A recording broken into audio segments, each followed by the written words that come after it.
Rock on Beer viewers. As some of you may know, I'm American. If you can't tell by my accent, but I do live in Denmark. I've lived here for 6 years now, 7 years, 6 years. No. Beer-addled brain. Anyway, so yeah. I lived here for quite a while. I miss out on a lot of trends back in the U.S. So last time I was back home, I found out about this kind of trend with making peanut butter beers. And peanut butter is something that you can buy it here in Denmark and in Europe in general now, but like when I first moved here, it was really difficult to get a hold of because nobody really had a taste for it. Now it's getting more common, but yeah. Anyway, the last time, and actually peanut butter was never something that I really ate when I lived in the U.S. anyway, so I never really missed it. But I had some peanut butter beers when I was last year when I was home for the holidays. And I got it into my head that they actually tasted really nice, a few of them, a few of the better ones I had, and I got it in my head that I should brew that because, I mean, who else is brewing that over here, and it could be a cool experiment and to see what my European beer friends have to say about a peanut butter beer. And so yeah, I went ahead and I brewed it. It's peanut butter porter. And I brewed it several months ago, about 2 months ago, and kegged it about 3 weeks ago.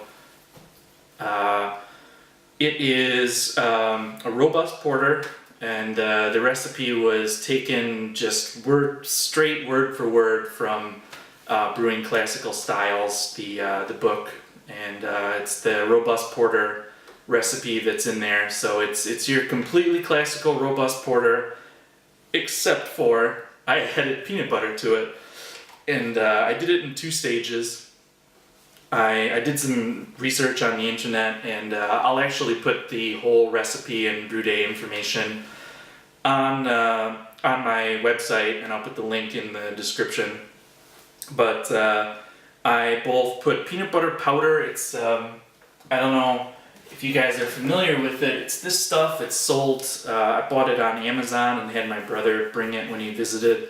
And it's PB2, and it's basically like dehydrated peanut butter powder with. It's got like 85% of the fat removed from it, and that's one of the things. You can't use like real peanut butter or peanuts themselves because the oils will basically, I mean, you'll never get a head on your beer from that. So I talked to a brewer in the US, and he told me about this peanut butter powder stuff, so that's what I used.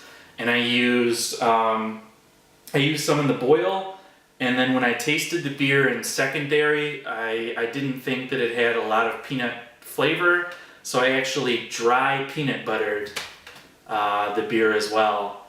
And I mean, now it has a lot of peanut butter flavor, but I thought since I'm sitting here in front of my kegerator, I would do a quick brew review on it.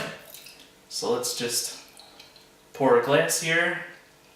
This is naturally carved in the keg. And you can see that it's got a really nice head on it. So that's actually nice that using the peanut butter powder worked in that way.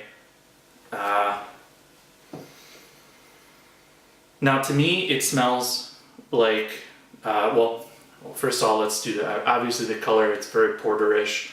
It's super dark, and then you can just see a little bit of color up near the top. And I'm happy with the porter portion of it. It ended on about 10, 13 or 14, so it's got a nice body to it for a porter.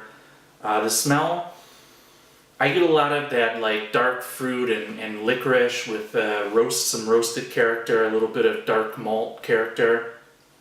and then there is something in the background, like kind of a sweet, kind of peanut buttery chocolatiness.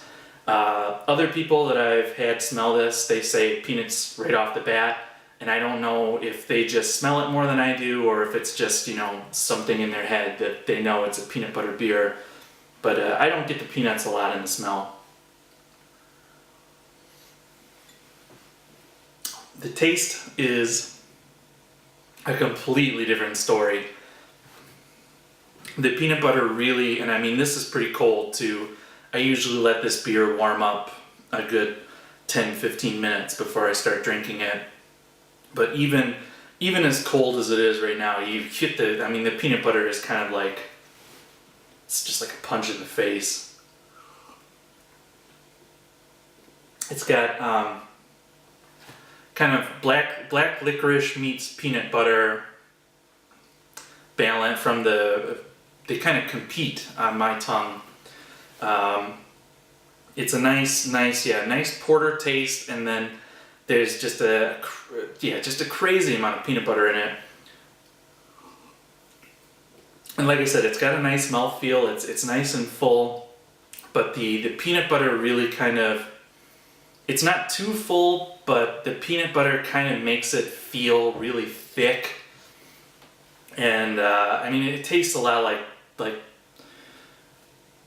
I have to say, like peanut butter with chocolate on, I don't know, some kind of bread flavored with anise. What it absolutely begs for is lactose sugar, and I didn't have any on hand when I brewed this.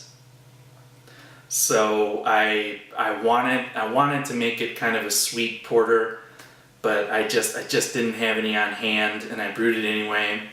And I thought in my head that that's probably what was going to happen, and it really does. I mean, it just absolutely begs for that kind of milk sugar sweetness. So it would be kind of like a dessert beer, because as it is now, the roasted barley and in the beer kind of, there's this full-bodied sweetness, and then it just kind of drops off to I don't know. It really needs something to tie the two flavors together, kind of meld them together and make them a little more harmonious, because they're, like I said, they're just kind of battling in here. And it's not a bad beer at all. In fact, it's more drinkable than I thought it was going to be. I mean, I had this thought that there would either be no peanut butter flavor or too much peanut butter flavor. And while there is a lot, it's still a drinkable beer, as you can see. I mean, I've already gotten through. It's about 6.4% beer, so it's not too heavy, but it's a little too heavy without some sweetness to cut that peanut butter flavor. Because it doesn't taste like a sweet peanut butter. It tastes like kind of a bitter peanut butter. That's weird to say.